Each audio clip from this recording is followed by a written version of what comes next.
Eh bien, merci. Bonjour, mesdames et messieurs. J'espère que je n'aurai pas un problème technique. À date, ça semble fonctionner. Alors, j'aimerais commencer en remerciant les organisateurs de cet événement de m'avoir invité à vous parler aujourd'hui. Et je suis extrêmement heureux de vous accompagner par deux bons amis et collègues. On se connaît depuis de nombreuses années au niveau international. C'est José Maura et David Baker. Alors, quand je parle de ce sujet, j'ai l'impression de parler de ma propre carrière. Parce que, à partir du premier jour, quand je me suis joint à la fonction publique canadienne, j'ai été affronté au problème de la pollution pétrolière causée par les navires. La première conférencière où je suis allé, on m'a amené à une réunion pour compléter la loi sur la prévention de la pollution dans les eaux arctiques. J'étais très junior et j'étais là avec beaucoup de personnes importantes et je ne comprenais pas pourquoi je les accompagnais. Mais je dois dire que je l'ai grandement apprécié. Alors, depuis mon arrivée à la fonction publique, j'ai été impliqué dans la question des navires et de la pollution. C'était au fait une époque très intéressante au Canada. Beaucoup de personnes l'ont oublié, mais c'était les années 70. Il y avait un nouveau gouvernement en place et Pierre Trudeau, le papa, était Premier ministre. Et à l'époque, on parlait beaucoup de l'environnement, des dommages causés à l'environnement. Mais l'attitude était un peu différente de celle que nous avons aujourd'hui.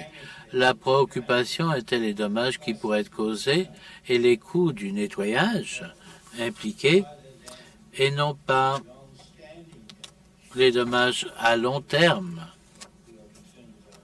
causés à l'environnement. Et cela est notre préoccupation aujourd'hui. Aujourd'hui, on parle de changement climatique et de crise climatique. À l'époque, ce n'était pas présenté de cette façon.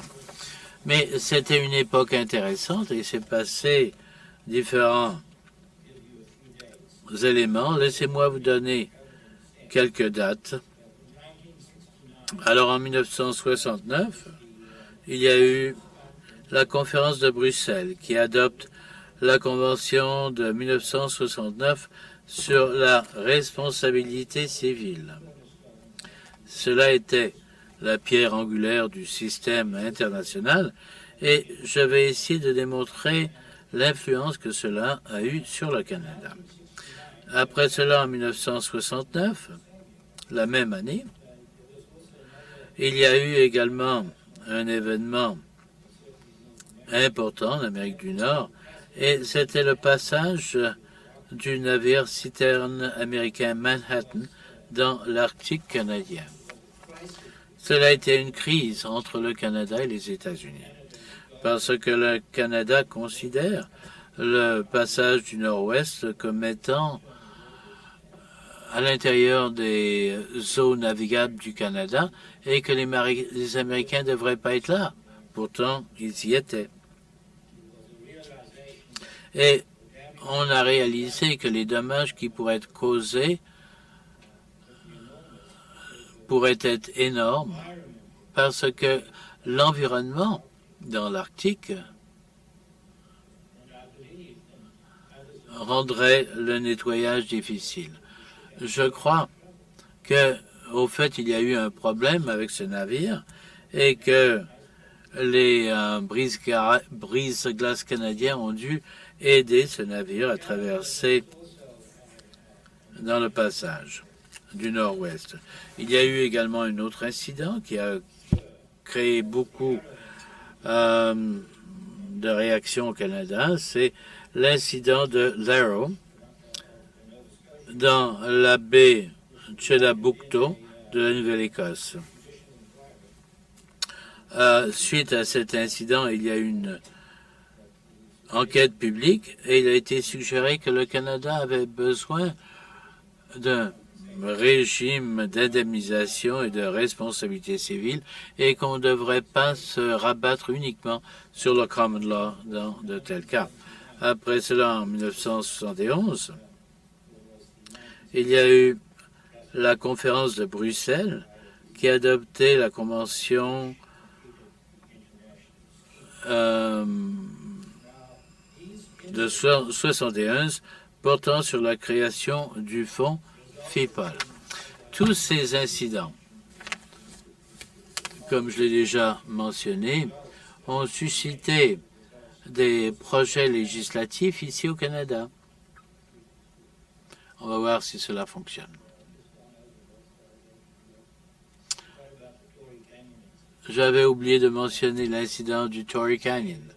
Je dis souvent qu'aucune présentation sur le sujet peut commencer sans mentionner le Torrey Canyon. C'est ça qui a lancé les activités au niveau international. Alors, en 1970, comme je l'ai dit dans ma présentation, la loi sur la prévention de la pollution des eaux arctiques a été adoptée. L'idée étant que cela devrait contrôler les activités dans l'Arctique au nord du 60e parallèle. C'était une loi très controversée parce que cela prolongeait la juridiction canadienne au-delà du continent de l'Arctique. Le premier prolongement était de 100 000 nautiques. Une commission a été créée pour étudier cela et c'était contesté par les États-Unis et par d'autres supposés amis tels que le Royaume-Uni et les Français. Ils n'acceptaient pas que cela n'était pas des eaux internationales, mais des eaux canadiennes. Et c'est intéressant, il y a quelques jours ou quelques semaines, j'ai lu dans le Globe and Mail que les Américains continuent à contester notre juridiction sur le passage du Nord-Ouest. Ils disent que ce n'est pas des eaux internes canadiennes. M. Pompeo a dit que cela est ridicule. Alors, le passage est là, la loi est là. Mais 1970 a également vu l'adoption de la partie 20 de la loi sur la marine marchande du Canada. Cela était applicable au sud du 60e parallèle et était basé sur la Convention internationale. Alors, la base de responsabilité était identique à la loi de 1969. Les limites de responsabilité étaient les mêmes que la loi de 1969, mais cela touchait tous les produits polluants, pas seulement le pétrole. Cela faisait également quelque chose qui était éventuellement futile. Cela a créé une responsabilité directe des cargos. On avait fait cela dans la loi sur la prévention de la pollution des eaux arctiques et ça a été répété dans la loi sur la marine marchande du Canada. Cela a également exigé de l'assurance obligatoire. Les propriétaires des navires devaient avoir de l'assurance. Et cela établit le prédécesseur de la caisse et cela était basé sur un prélèvement pour toutes les importations de pétrole. Et ces prélèvements ont duré pendant 3 ou 4 ans.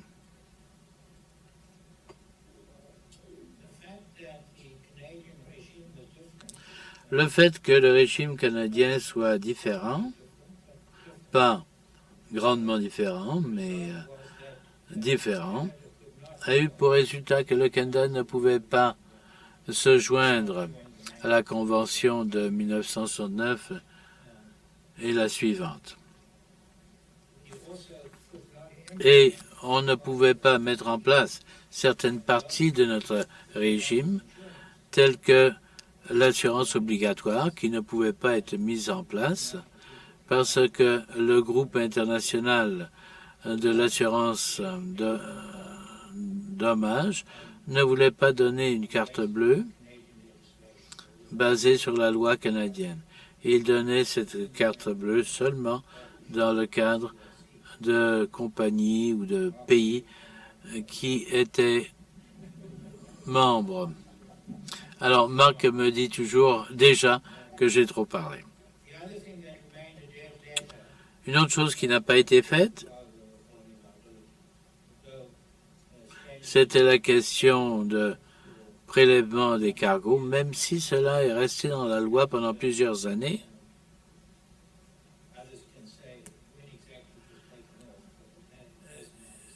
Et cela a déjà disparu de la loi.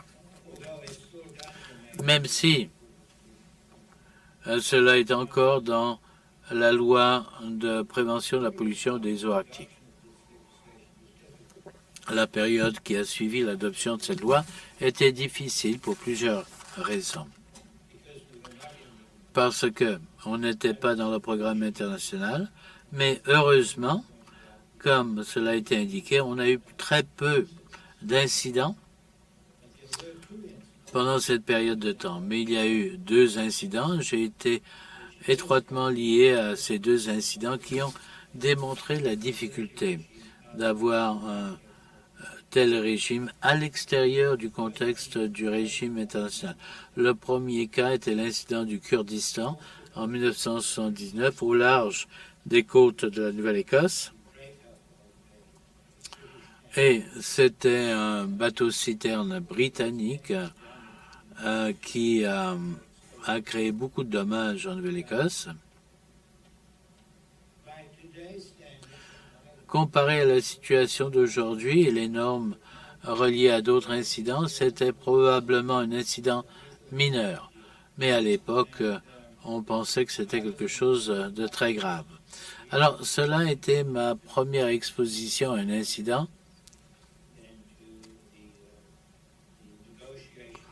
Et j'ai participé aux négociations pour régler les réclamations. Ça nous a pris près de 5 ans pour tout régler. Cela a inclus une époque où il y a eu une enquête au Royaume-Uni. Cela a duré très longtemps. Le fonds n'était pas impliqué, le fonds FIPOL n'était pas impliqué, mais le fonds de réclamation de la pollution était impliqué. Ça nous a pris 5 ans pour tout régler. Un autre incident qui n'était pas grave au niveau international, c'était l'incident du Nestucca qui a déjà été mentionné. J'étais impliqué dans ce cas-là également. C'était un navire remorqueur aux États-Unis qui a eu un accident avec une péniche, une barge, et a causé une fuite de pétrole. Et le vent et les courants ont fait que ce pétrole, ce déversement est arrivé au Canada. Alors, quelqu'un a posé une question, à savoir s'il y avait un incident sur la frontière canadienne-américaine, et cela était un tel cas. C'était un cas très difficile parce que on a dû faire une réclamation contre les propriétaires du navire et de la barge aux États-Unis, en Oregon. J'ai eu le privilège de m'occuper de cette réclamation. Et si vous pouvez éviter les poursuites aux États-Unis, c'est une bonne idée.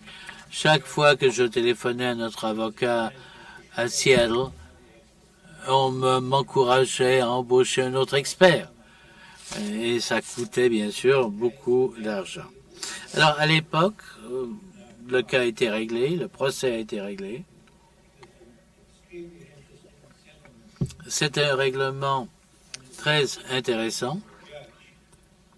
Il y avait un juge fédéral qui nous a réunis dans la salle. Le premier jour, il a dit « Messieurs, ce cas-ci sera réglé dans 3 jours. » Et il avait raison. Ça a été réglé à l'intérieur de 3 jours. Mais c'était dû à la menace du juge. Il a dit si ce n'était pas réglé après le 3e jour, qu'il nous ferait venir à la capitale de l'Oregon et il nous enfermerait dans le palais de justice et nous obligerait à régler le cas. Mais le cas a été réglé dans les 3 jours. Et cela démontrait la difficulté de régler les cas quand on n'est pas dans le contexte du système international. Alors, la situation changeait au niveau national et international. On commençait à comprendre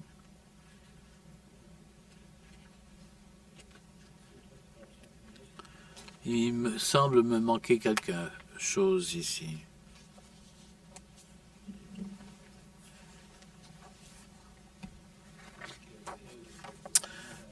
Accordez-moi un moment.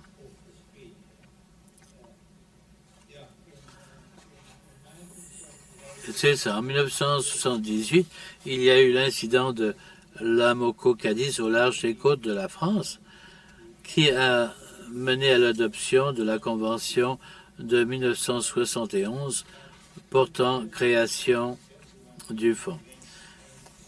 Mais même avec l'arrivée en vigueur du fonds de 1971, on a compris que le système était insuffisant.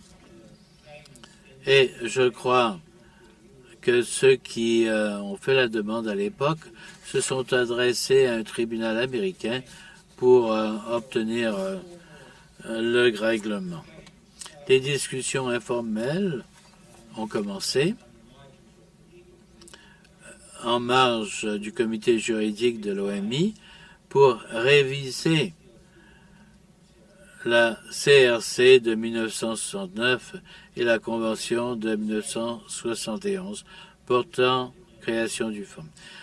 Cela nous a amené à une conférence diplomatique en 1984 et il y a eu 2 protocoles connus sous le nom de protocole de 1984. La raison d'être de cet amendement était d'augmenter le montant d'indemnisation disponible en vertu des 2 conventions. L'objectif étant d'avoir une meilleure participation dans le programme international. Jusqu'à ce moment-là, le programme était limité au Japon et aux pays européens. Je ne sais pas à quel moment la Corée s'est joint à ce programme. Mais l'Amérique du Nord n'était pas inclus. L'idée était d'impliquer les Américains dans ce programme. Le Canada avait un programme parallèle. Suite à ces 2 incidents, on a compris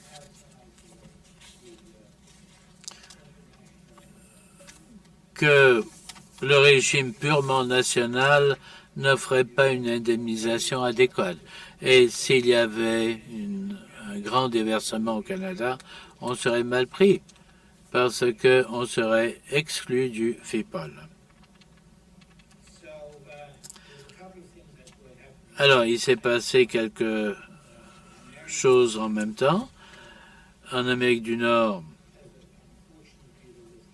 malheureusement, on a eu l'incident de l'Exxon Valdez en 1989. Et je crois que les possibilités d'inclure les Américains dans le programme étaient assez bonnes dans les années 80. différentes délégations se sont rendues à Washington pour encourager leur adhésion. Et là, en 1989, on a eu l'incident de l'Exxon Valdez au large des côtes de l'Alaska. Et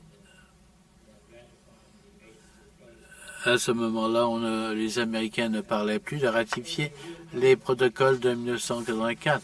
Cela crée un problème parce que les protocoles de 84 étaient rédigés de telle façon que les Américains devaient se joindre au protocole pour qu'il soit mis en vigueur.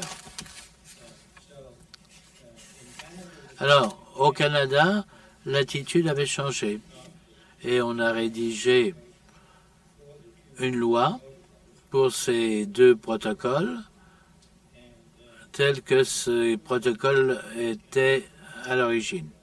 Et d'autres amendements à la loi ont été rédigés et entrés en vigueur à une date coïncidant avec l'entrée en vigueur au Canada de la CRC de 1969 et de la Convention 71 portant création du fonds. Il y a eu d'autres révisions.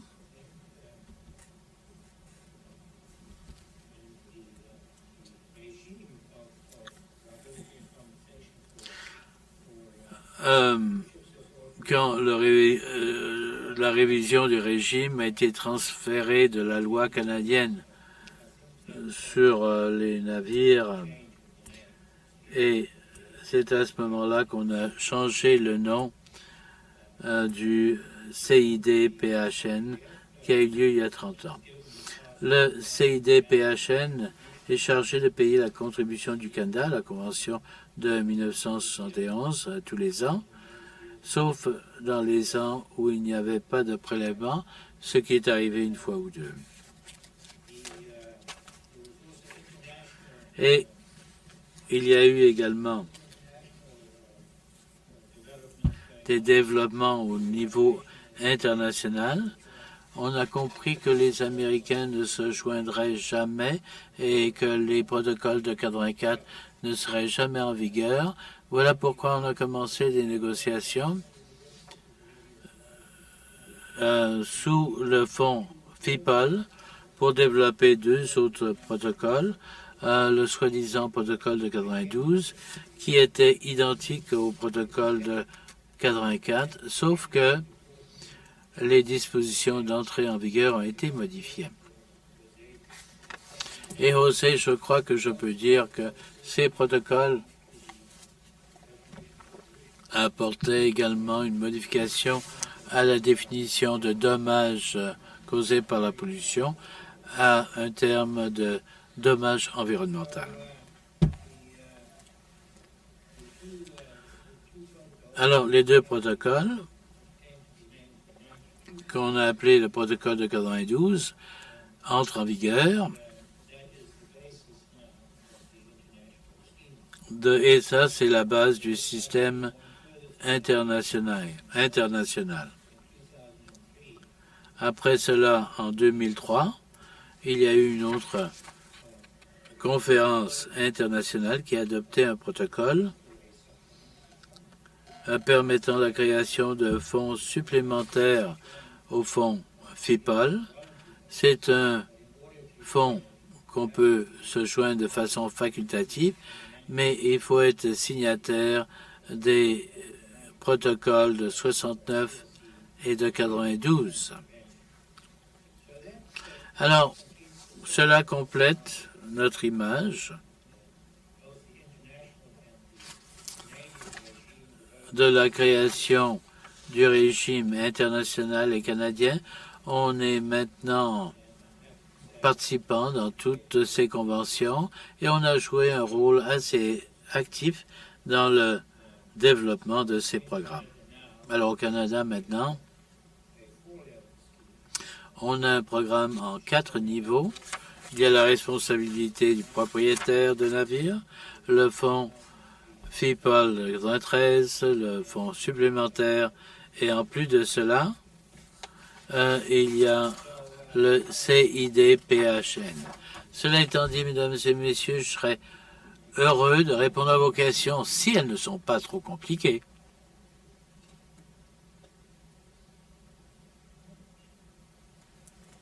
Moi, j'ai une question. Alfred, dans votre présentation, à un moment donné, vous avez dit qu'il n'était pas possible au début d'imposer la responsabilité sur les navires cargo et un programme obligatoire d'assurance. Quelles étaient les raisons de cette impossibilité?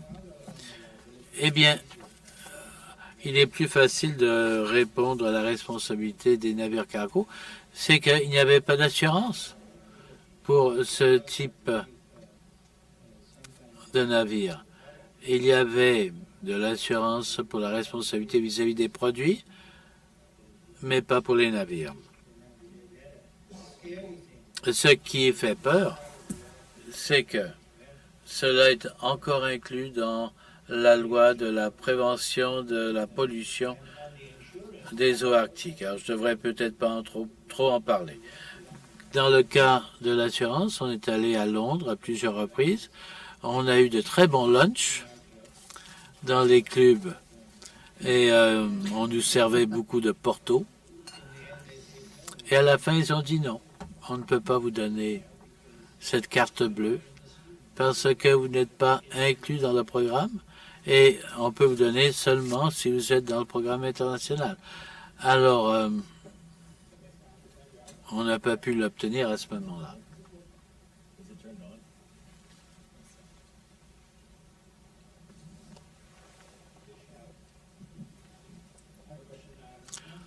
Merci de votre présentation. Personne ne pouvait mieux nous en parler parce que vous avez tout vécu. Alors, merci de votre présentation. Pour faire suite à la question de Marc sur la responsabilité des cargos, je trouve que le Fonds international a souvent lutté avec ce que devrait payer le propriétaire du navire et le propriétaire du cargo. Au Canada, en théorie, même si Anne Lagarde nous dit qu'il n'y aura pas l'intérêt, mais s'il y avait une injection, ça devrait provenir de ces prélèvements sur le cargo. Mais il n'y a rien dans la loi canadienne ou le régime international qui offre des protections à ceux qui contribuent cet argent du cargo. Ce qui est étrange, c'est que il y a ce risque. Si le gouvernement du Canada voulait exiger le paiement de ces prélèvements, ce ne serait pas en contradiction avec les conventions, parce que les conventions ne se prononcent pas là-dessus. Ma question, quand le Canada a commencé, quand on a attribué la responsabilité aux intérêts de cargo au début, est-ce qu'il y a eu un débat à savoir quoi faire et pourquoi cela n'a pas été fait au niveau international? Je ne peux pas répondre à toutes vos questions. Dans le cas de la loi, la partie 20, c'était inclus dans la loi sur la pollution des eaux arctiques. Je me rappelle d'avoir travaillé sur cette partie 20 de la loi et on m'a dit suivez ce qui est dit dans la loi. Je ne me rappelle pas d'un long débat là-dessus. À l'époque, les personnes humbles comme moi, les rédacteurs de loi, étaient invités à participer à un sous-comité du cabinet et on était autour de la table avec les ministres. Mais je ne me rappelle pas qu'il y a eu un long débat sur cette question. On a tout simplement pensé que c'était une bonne idée. Eh bien, merci, c'était une très bonne présentation. Passons maintenant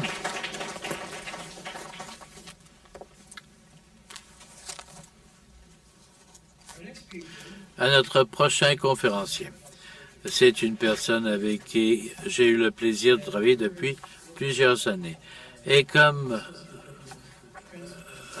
nous a dit la sous-ministre du Transport, les fonds FIPOL joue un rôle très important dans l'indemnisation de la pollution au Canada et comme elle l'a dit, à un moment donné, il était logique pour nous de nous joindre à eux. J'ai le plaisir de vous présenter José Mara, directeur des Fonds internationaux d'indemnisation pour les dommages dus à la pollution. Merci Marc. Merci des Canadian Fund, la caisse d'indemnisation des pollutions, des dommages de pollution par les hydrocarbures causés par des navires. Félicitations, 30 ans. 30 ans, c'est important quand même. C'est une période de l'histoire et Anne a fait une présentation avec tous les chiffres qui étaient très intéressants. Je pense que j'ai appris beaucoup de choses de fonds canadiens. C'est notre partenaire et c'est un partenaire avec qui on a une très bonne relation. Et je veux développer cette relation et travailler ensemble dans le futur, sans sinistre. Mais s'il y a un sinistre, on sera ici avec nos partenaires. And from now on, I'll move into English, a bit of French, a bit of English, as Anne was doing. So, maintenant, je vais passer au français. Alors, plusieurs choses. D'abord, le FIPOL canadien, c'est un partenaire important, étant donné le temps qu'on passe, et ce sont surtout les gens. Les gens comptent. Et le Canada a des gens très compétents, des gens qui travaillent avec nous depuis longtemps. On a une très bonne relation depuis le début. Et le Canada est présent depuis longtemps et comprend les problèmes. En écoutant Anne, je regardais sa façon dont elle réfléchissait et toutes ces choses que nous faisons également.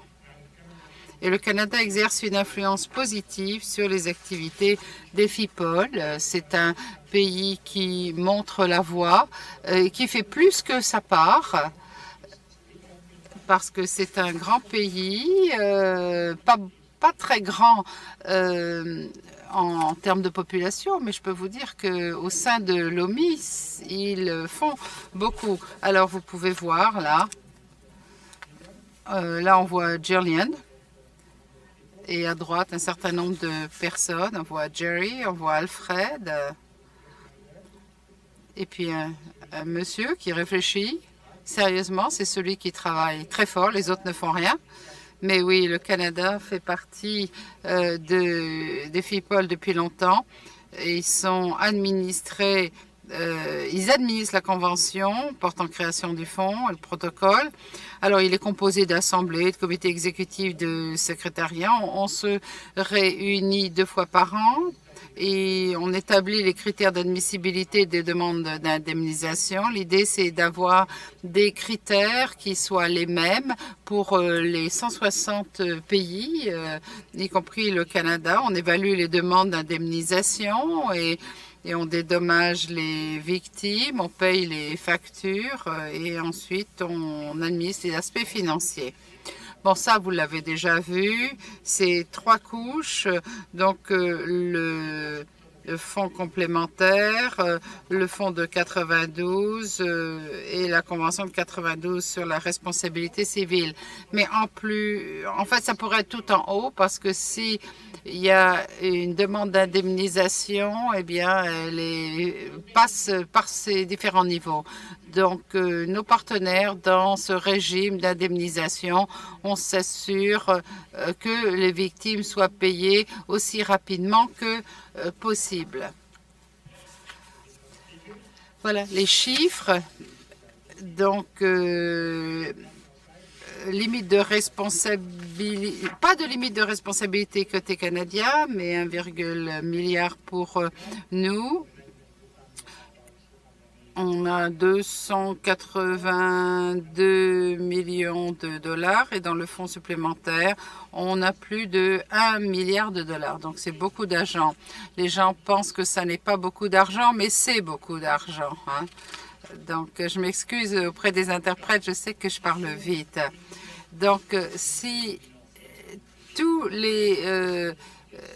est-ce qu'on pourrait indemniser tous les incidents? Oui, en fonction de nos estimations. Comme il y a eu un cas de 800 millions de dollars. Et il restera encore 400 millions de dollars. Prestige, c'est ce qui est considéré comme acceptable. Erika, ça irait aussi. Donc, tous les grands accidents. Donc, le sentiment, c'est qu'on a assez d'argent. Mais le Canada a l'avantage d'avoir en plus sa caisse d'indemnisation et, comme on l'a vu ce matin, d'autres types d'indemnisation. Alors, au niveau international, maintenant, eh bien, on a 116 pays qui participent, 32 dans le fonds complémentaire et il y a 34 dans l'ancienne convention de 1969 sur la responsabilité civile. On essaye de les amener à la convention de 1992. Alors, ce qui a été payé jusqu'à maintenant, eh bien, c'est des chiffres qui sont assez semblables.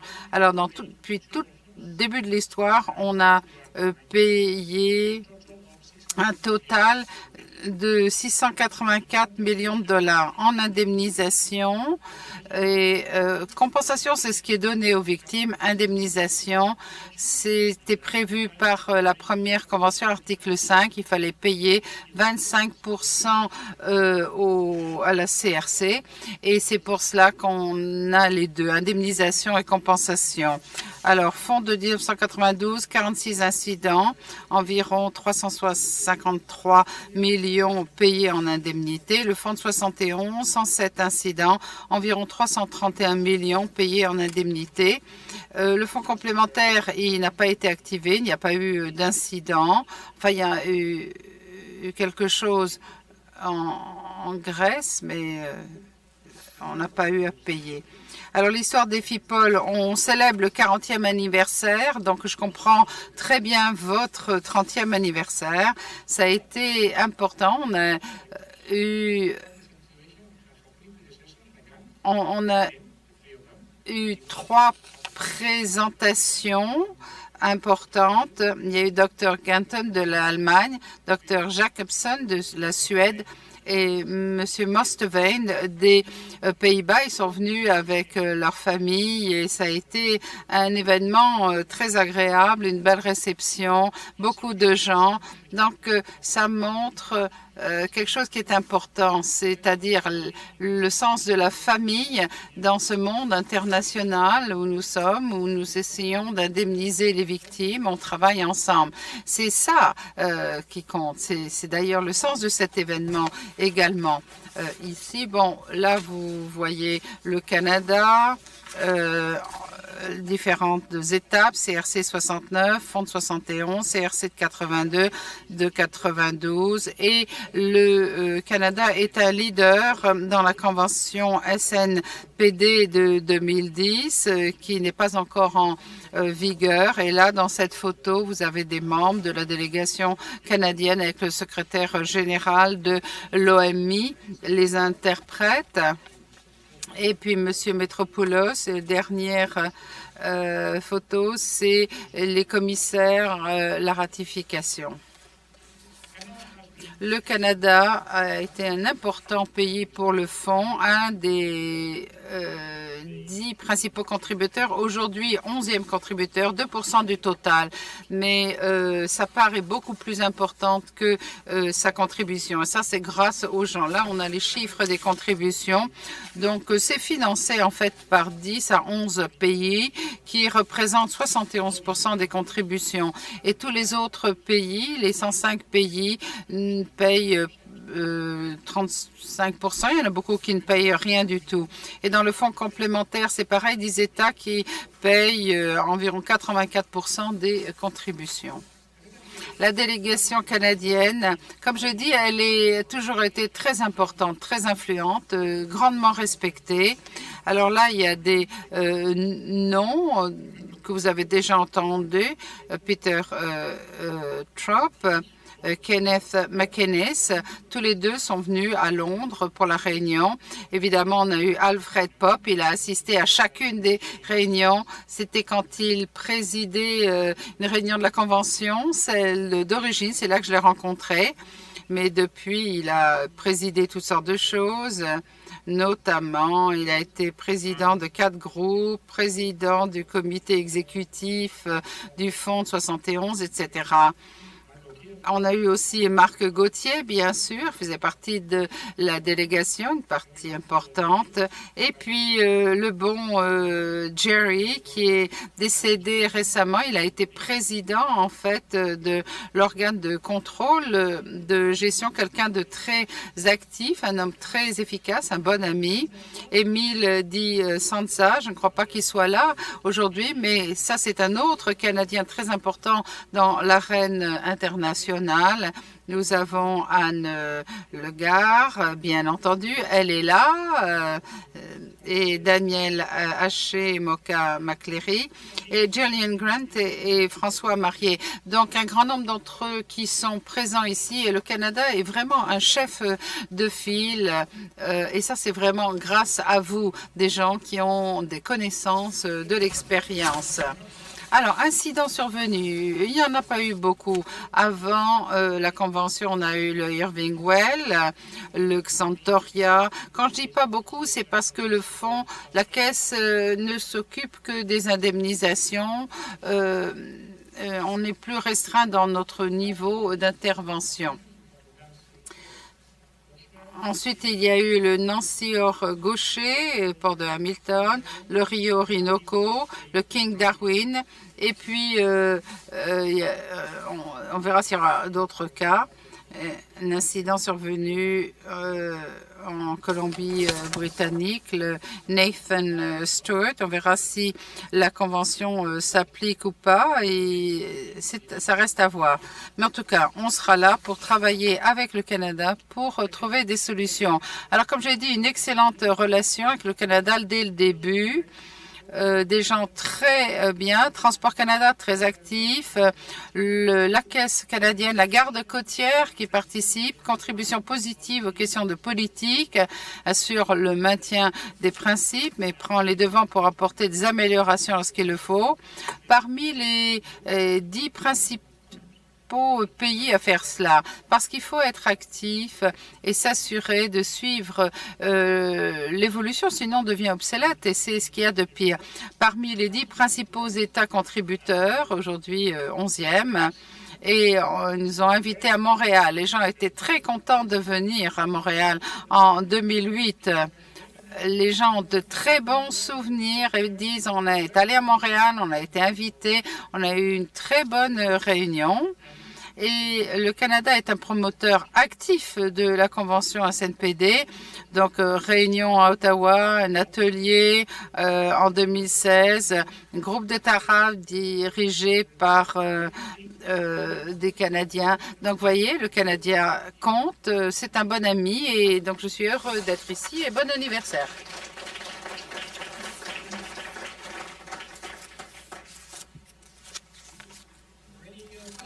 Est-ce qu'il y a des questions pour José?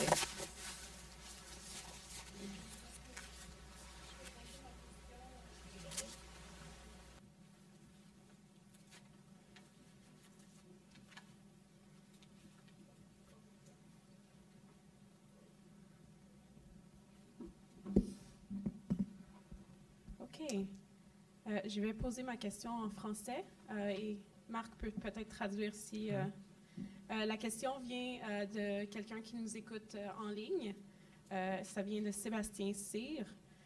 Sa question est la suivante. En cas de déversement en eau canadienne, quel est le fonctionnement pour faire une demande de réclamation? Est-ce que les demandeurs doivent contacter la Caisse en premier lieu ou contacter le FIPOL? Comment est-ce que les deux organisations travaillent ensemble pour éviter les dédoublements? Okay. Did you get that? Yeah. Okay. If there is a spill which affects Canada, en cas de déversement, le demandeur contacte la caisse canadienne et nous, les deux. On va collaborer, on va avoir un protocole d'entente on va ouvrir le dossier, on va demander l'aide de la caisse pour voir, on verra avec les experts. Donc, on mettra en place un système de coopération entre les trois parties. On contacterait les assureurs, on les inviterait à se joindre à nous et le fonds complémentaire aussi. Donc, une seule évaluation, une seule indemnisation pour s'assurer que les choses marchent bien. Donc, ma recommandation serait de nous contacter les deux, la Caisse canadienne et puis nous. José, merci beaucoup. Excellente présentation, on l'a beaucoup appréciée.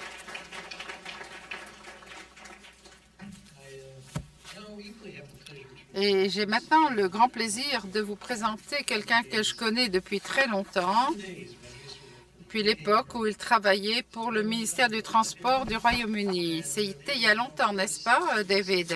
Alors aujourd'hui, il est au secrétariat du PINA et il va nous parler un petit peu de l'interface entre PINA et dans le domaine de la pollution marine.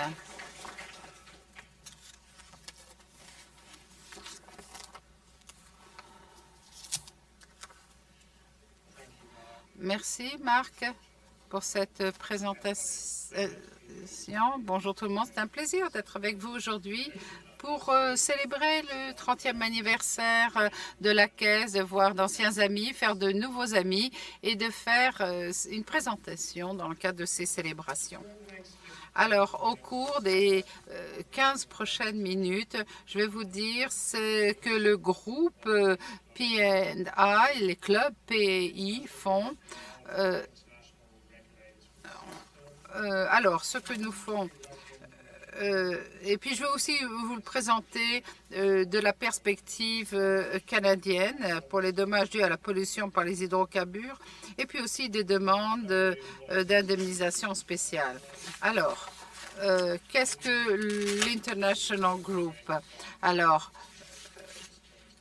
on va vous faire une petite vidéo d'abord avec des sous-titres et on va voir comment ça se passe. And environmentally efficient method of transportation that is essential to the world's economy. Over 90% of the world's trade is carried by sea. But the world's oceans can be harsh, and despite every best effort, maritime accidents will occasionally occur.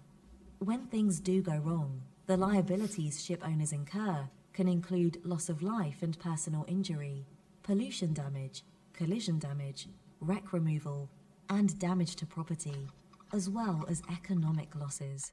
These liabilities are covered by marine insurers, known as Protection and Indemnity Associations, or P&I clubs. P&I clubs are mutual, not-for-profit insurance associations, owned by and operated for the benefit of their shipowner members. When a maritime casualty occurs, the clubs play a unique role in delivering an experienced and effective casualty response, in addition to handling and settling the resulting claims for third-party loss and damage, as part of a system that dates all the way back to the 1800s. Between them, the leading 13 P&I clubs in the world insure every ship type, providing cover to over 90% of the world's ocean-going tonnage and over 95% of ocean-going tankers. To ensure that they are able to provide the highest limits and broadest range of insurance cover to shipowners, those 13 clubs have grouped together to form the International Group of P&I Clubs. Through their participation in the group, the member clubs share claims above an individual retention via a pooling structure that is underpinned by the collective annual purchasing of the highest levels of reinsurance cover from the world's commercial reinsurance markets. This collective strength allows each club to provide the insurance cover needed by shipowners to enable their ships to trade and to meet the compulsory insurance and financial security requirements governing maritime transportation around the globe. Many of these requirements are established by means of international treaties adopted by the International Maritime Organization, the UN specialized agency with responsibility for the safety and security of shipping and the prevention of pollution from ships. The group has consultative status at the IMO and so participates in a range of discussions with governments from around the world on behalf of its shipowner members. Through its unique knowledge and vast reach, the group is able to represent the views of shipowners on all matters relating to marine liability insurance and associated safety issues with governments, maritime authorities, regulatory bodies, and the wider shipping and insurance industries. The group is a unique force for good, responding to the insurance needs of all stakeholders and ensuring the availability and sustainability of the highest levels of insurance cover, as well as compensation for victims of maritime accidents, wherever and whenever they might occur. The International Group, collectively stronger.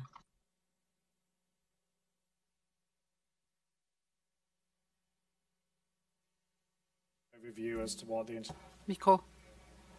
Alors, voilà, ça donne une idée de ce que les clubs font. Alors, pour aujourd'hui et pour le système de réglementation, les International Group Club donnent une assurance à leurs membres pour les dommages, pour assurer les dommages en cas de pollution par hydrocarbures, y compris ce qui est prévu par les régimes internationaux, donc la CRC et toutes celles dont nous avons partie. Alors, les clubs offrent la couverture et les preuves que ces couvertures en assurance sont prévues. Il y a des certificats qu'on appelle des Blue Cards. Ces cartes bleues portent les pavillons, l'État enregistre. Si cet État fait partie de la Convention, alors c'est eux qui émettent un certificat, assurent que l'assurance est en place et c'est présenté aux points de contrôle. Les clubs donnent la couverture, les preuves de la couverture. Ils évaluent les demandes d'indemnisation pour population de façon unilatérale, si c'est un cas qui relève de la CRC, ou bien avec la caisse, si c'est un incident particulièrement grave. Et dans ce cas-là, on fait appel au FIPOL. Ensuite, on donne les indemnisations de façon unilatérale, si ça vient d'un pétrolier, c'est seulement la CRC, ou bien avec le FIPOL, et si c'est particulièrement grave comme incident. Alors, les clubs fournissent le niveau de couverture le plus élevé disponible. Alors, c'est un chiffre que je ne mentionne pas trop souvent parce qu'après, c'est la cible visée par les demandeurs. Mais enfin, les clubs peuvent donner jusqu'à hauteur de 1 milliard de dollars américains pour ces types de dommages par navire, par incident. C'est la base. C'est-à-dire, c'est une couverture juste pour ce type de dommage. C'est séparé de la couverture pour la restauration ou d'autres réclamations. Ça, c'est juste pour ce qui concerne les dommages par hydrocarbures. N'importe quel navire, n'importe quel incident. Alors, en ce qui concerne les principaux risques, qu'est-ce que ça représente pour le Canada avec son littoral? Alors, il s'agit d'identifier les risques pour les clubs et d'évaluer le coût de ce risque. À quoi ça ressemble pour le Canada en tant que pays côtier? Eh bien, on a fait des évaluations et vous l'avez à l'écran. C'est probablement trop flou pour que vous puissiez le lire. Donc, on a mis les principaux ports du Canada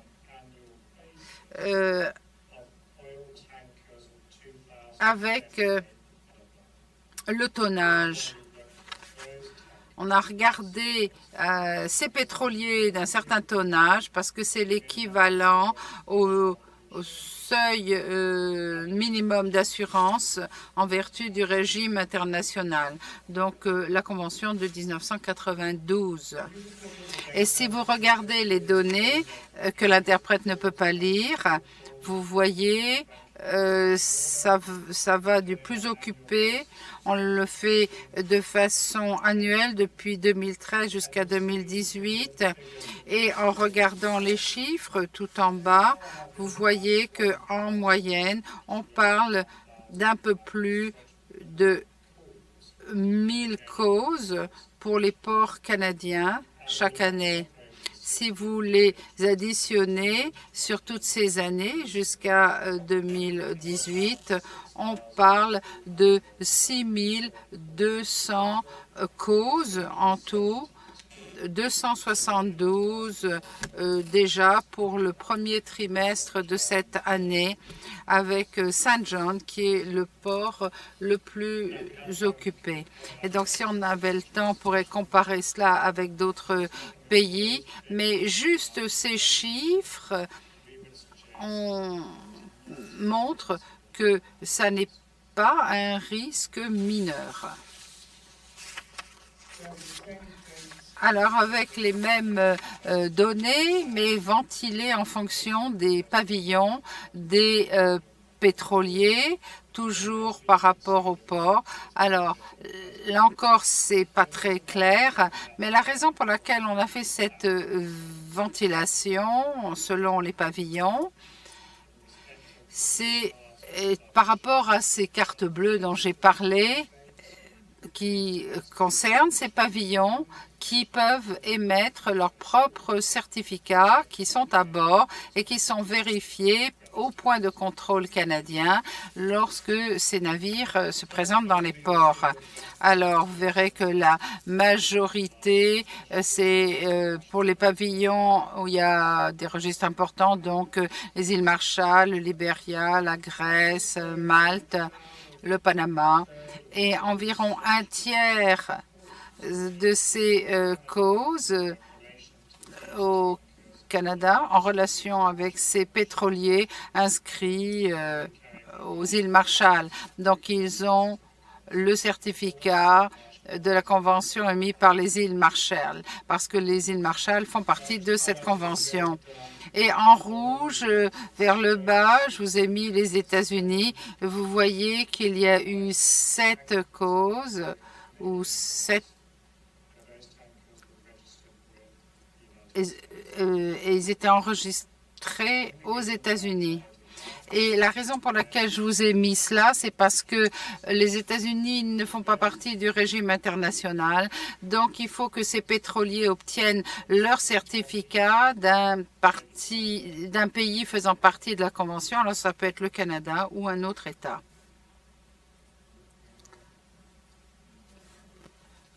Vous voyez le Canada en 8, l'interprète n'entend pas.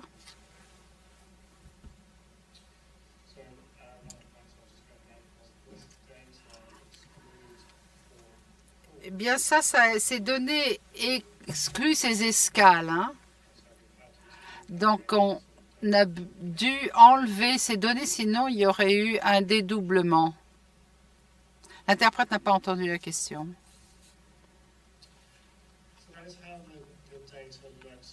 Voilà à quoi ressemblent les données du point de vue des risques.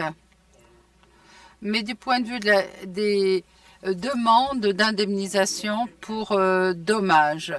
Alors, on regarde les 30 dernières années pour que ça coïncide avec ce 30e anniversaire. Et là, à l'écran, vous avez tous les cas que nous avons eus. On les a mis selon les noms des bateaux.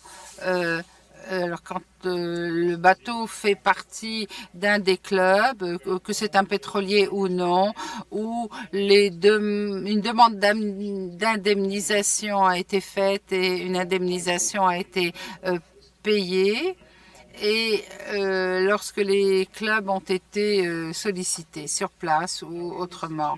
Alors, On peut dire, en regardant le profil des risques dont on a parlé, étant donné le nombre de pétroliers qui font escale dans les ports canadiens, eh bien que ça, c'est une liste assez minime d'incidents au cours des 30 dernières années dans les eaux canadiennes. Du point de vue du nombre de cas, on a participé à seulement 11 cas et aussi du point de vue du montant total d'indemnité qui a été payé. Donc on en a fait ressortir 2 en rouge qui sont les 2 où il y a eu des indemnités payées pour une demande d'indemnisation. Donc, il y a le Rio Orinoco qui a déjà été mentionné plusieurs fois aujourd'hui. Le montant total qui a été payé, ça a été de l'ordre de 12,8 millions de dollars canadiens. Et ensuite, on a le King Darwin en 2008 où le montant total qui a été payé a été de l'ordre de 1,3 million de dollars américains. Alors, cette liste serait beaucoup plus longue, beaucoup plus importante s'il y avait aussi les navires qui ne sont pas dans le groupe International Group. Mais on ne pouvait évidemment nous pencher que sur nos propres données et cela montre que de notre perspective, c'est assez limité. Et comment est-ce que cela se compare avec les demandes d'indemnisation pour pollution par les hydrocarbures ailleurs dans le monde? Et là, je parle de cas qui ont été couverts par le régime international, donc la CRC et notre fonds. Et donc, on compare les données avec les données internationales. Mais on va y jeter un coup d'œil. Donc, on a 2 ensembles de données. Le premier ensemble va de 1978 à 2002. Ce sont des données qui ont été données à la réunion du FIPOL de 2004. Alors, pendant cette période, de 1978 à 2002, il y a eu environ 5800 cas et les indemnités ont été payées par le système international et se sont élevées à 6 592 millions de dollars américains d'indemnités payées. Deuxième ensemble de données, c'est ce qui concerne les 10 ans de 2006 à 2016. Des données qui ont été présentées à la réunion du FIPOL lors de l'examen à la fin de 2016. Alors, pendant cette période de 10 ans, environ 350 cas ont été identifiés dans le monde entier et le coût total des demandes d'indemnisation ont été payés par le régime international et ça s'est élevé à environ 300 millions de dollars américains.